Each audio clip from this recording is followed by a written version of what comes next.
Good morning, YouTube. Welcome back to another Daily Scuttlebutt with Ivy's Family Factotum. So, man, I have some information to put out today. I'm still drinking some coffee.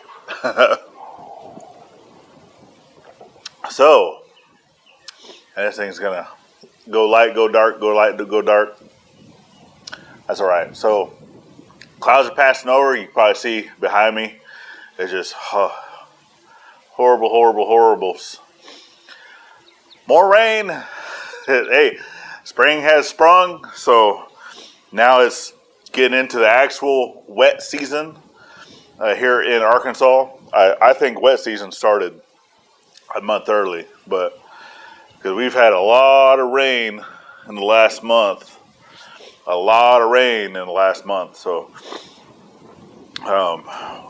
we were actually really surprised that the well. So if you guys have missed that video where I was trying to check the septic tank, couldn't get the lid open. So a little spoiler on that if you haven't seen it. But we also checked the depth of the well, and the depth of the well goes down to 97 feet. Well, the water for the water table comes all the way up to where it's about 2 feet below the surface of the land. So that's 95 feet worth of water. And yeah, I thought that was kind of crazy. And it also lets me know a lot too about the pond, that where that lower level of the pond, wherever anytime we get a rain, it always fills up, close to the top to where it wants to go over the spillway. But then once it goes down, it always seems to stop right at a certain level. Like it never goes below that. And I think the reason for that is because that's where the water table is for our area. So that's kind of cool that it's not going to go any lower than that. Obviously, if we get into like a drought or something like that, it might go a little lower. But even when we went to the property last year, or even had it looked at last year, before we even came here from Virginia, like we had already had our buddies went and looked at this property, and the pond level is basically where it is now at a constant. Even then, and the state was going through a drought at that time. Because you can even go back to some of our older videos from being here, having issues with the well house where it was running out of water because we didn't have enough rain. So I don't know how deep this well is here, but it's probably right around the 100-foot mark. So that means that, we may or may not have like that same issue, right? I was trying to get my thoughts together, but I was trying to say that our well there is 97 feet, right? Because I put the little plumb bob thing, or makeshift plumb bob going down, and to get the measurement on that, and it was like a hair over 97 feet, but it kind of makes me think too that, hey, if we end up getting into a drought situation like that, and that well is kind of the same as this one, are we going to have an issue with water? But I don't think we're going to be in a drought anytime soon, because they've had a lot of rain here, since we've been here. Well, actually, this year, since this year started, it's had a lot of rain. I think it's making up for the lack of rain during the previous year with the drought. So, yeah, insane. I'd also talked about the tomahawk giveaway. So I'm going to be doing another Weeping Heart tomahawk giveaway once we get to 2,000 subscribers. So the second, so we've already reached the 1,500 mark. We're pretty close. I think the last time I checked yesterday, we were at like 1,501. So I know since I put out that announcement, we've been gaining a little bit here and there. But once we get to 2,000 subscribers, I'm going to do another Weeping Heart tomahawk. So the last one I'd made was the last giveaway that we had done. So I'd made two, right? I've given one away to a subscriber, and then the other one actually went to my mom. It went to her restaurant that she had there in Missouri, which is now recently closed because of COVID stuff. But when she had it there at the restaurant, she would actually have local artists, right, would come in to sell paintings and stuff. And she was working with one guy that really, really loved the tomahawk and was able to trade that off, for a painting with my mom. And well, the proceeds or whatever, I don't know. Basically, everything that went. So my mom said that painting did sell, and I thought that it had sold for $600, right? And I was mistaken. I was wrong. She actually corrected me on that. And because all of his paintings start at $600, so that's like the bottom dollar is that they start at $600 and they can go up from there because I guess they're bids, right? You're putting a bid onto it, and then it's going to go for whatever it goes at. All right. So what had happened with that was he wanted the tomahawk. My mom was willing to trade for it for a certain amount, and that painting actually had sold for over $1,200. It was like 1,200. What did she say? 1,285 or 12 something. It's over $1,200. I was like, whoa. I was like, well, I thought it was traded for $600. So, in my eyes, right, that means that tomahawk was worth over $1,200. In the grand scheme of things, because it was traded off, equally for that. So, it kind of makes my heart happy that. Here I was thinking that it went for $600, and I was happy with that. I don't even think. I mean, me personally, because it's not like a useful tomahawk. It's a wall hanger, right? So it could be used as a useful tomahawk. It was hardened. It was all those things, but normally, traditionally, right, that style of tomahawk was more used as a gift, right? And it's kind of to symbolize peace type things. But it also looks back, if you can go look up a Weeping Heart tomahawk and the origin story of where that came from, it differs, right? There's a lot of different stories of where they think that it came from. And it can even go back to the Scottish days, right, of early Scotland before the actual founding of the Americas. Yep, it's windy. My camera almost took a spill. Whoo, man! Calm down, Mother Nature. Calm down.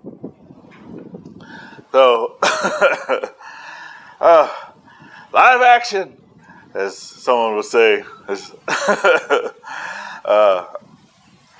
But no, the origins of that, right, do differ a little bit here and there,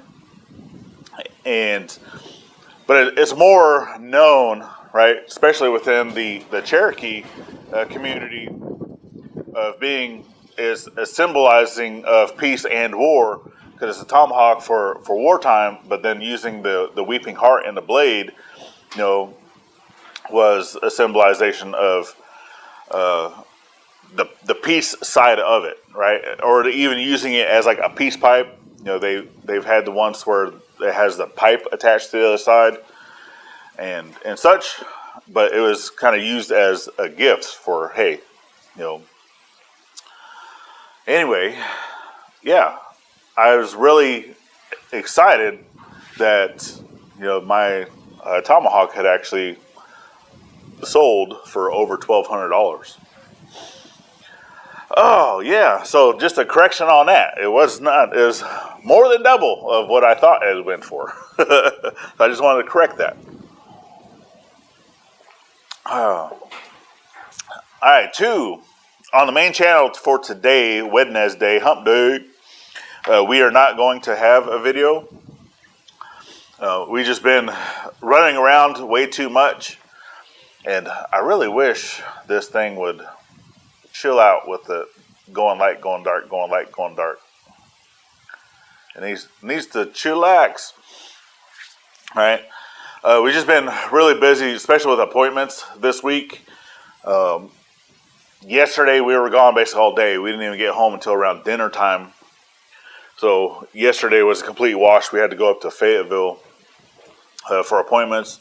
And then finally I was able to get my fingerprints done for my concealed carry. So I've been trying to do that for months and months and months. It seems going on almost 6 months now that I've been trying to do that. So that should be fully done. And I also got a call from the Mena Police Department the other day. Yesterday. Was it yesterday? No, it was the day before yesterday. Day before yesterday. So apparently, and that was another one of the other wash days that wasn't really able to do anything because Gladys had appointments all day, and I had to do the daddy daycare thing. So it's kind of hard to go work out on the property when you also got to take care of the kiddos. So the Mena Police Department had called me asking me if I had lost a chainsaw. Yes, I did lose a chainsaw. He's like, oh, okay. He's like, do you know about whereabouts? I was like, my wife had went to Mena, for a doctor's appointment, and then went to Walmart. I was like, either one, someone had taken it out of the back of the truck, or two, the tailgate fell open on the truck, which does happen sometimes. I don't know why. On Mom's truck, the tailgate will just pop open, even though you hear it latch. I said either that or it popped out and it fell out of the back of the truck somewhere between there and where the house is. So we're like, okay. So, and I told him, I was like, yeah, it's a Stihl Farm Boss. Yada yada. He's like, all right, cool. He's like, well, we have it. We have it here for safekeeping. So I was like, really? And I even still have the evidence tag, chain of possession, from that person to safekeeping, and it has date and time. So what had happened was, as Gladys was pulling out of the Walmart parking lot, sure enough, the tailgate popped open on the truck, and the saw came flying out the back as she was making the turn onto the main street.